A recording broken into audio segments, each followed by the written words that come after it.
Samahan nyo nga pala ako mga best friend dito sa Hillsdale kung saan maraming mga tao pumapasyal at mga nagja-jogging at magandang mga view daw doon. Kainitan nga pala kami ng mga best friend at naglakad na lang kami diyan dahil malapit lang naman diyan sa amin yung mga pagpuntahan namin diyan na Hillsdale na yaan. Kitang-kita naman talaga diyan mga best friend ang kainitan diyan at di ka talaga uuwi diyan hindi malutong ang katawan. Yung time na nga pala nito mga best friend, binigyan na talaga ng init ang kanyang powers lahat. Kami talaga dito init na init sa sarili. Kulang na nga lang mga best friend diyan ay magdala ako ng swimming pool diyan ako magliligo-ligo habang mainit pa. Alahoy, walang ganun. Lumabas na nga pala kami diyan mga best friend sa subdivision dito sa Ascension Hills at kami dadiretso din sa aming pupuntahan sa Hillsdale. Biglaan nga lang pala ito mga best friend dahil ang plano namin nung una ay kami magbabadminton lang dito sa park. Ito na nga nag-iaan na kami dito pumunta sa Hillsdale. Inakit na nga pala namin dito ang bundok na ari at kung saan dito makikita yung Hillsdale na ari.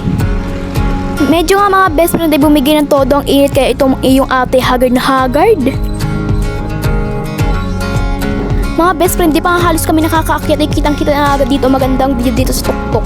Kaya halos yung mga ibang tao dito ay nagre-relax at nagpipicture-picture at kung yung iba pa nga ay nagpipiknik. Dito din mga best friend ay marami din dito pwedeng pagkainin at marapit lang din dito ang mga pwedeng yung pag-inom-inuman na magbabarkada.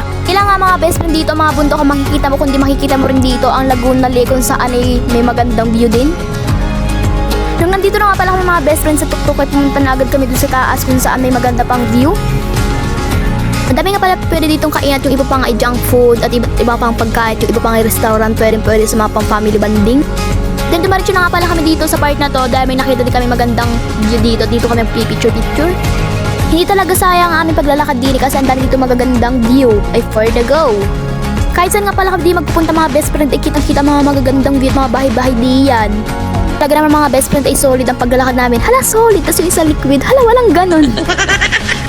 Ngayon lang nga ulit ako nakalabas ngayon mga best friend kasi nga tutok ari sa cellphone. Habang ine-enjoy nga pala namin ang pinsan ko dito ang view ay kami muna ay napaupo dahil kami napagod din at mahaba-haba din ang aming nilakad. Umuwi na rin nga pala kami diyan mga best friend yung time na yan kasi nga hapon na. Kahit kita nyo naman mainit na mainit pa pero hapon na yaan.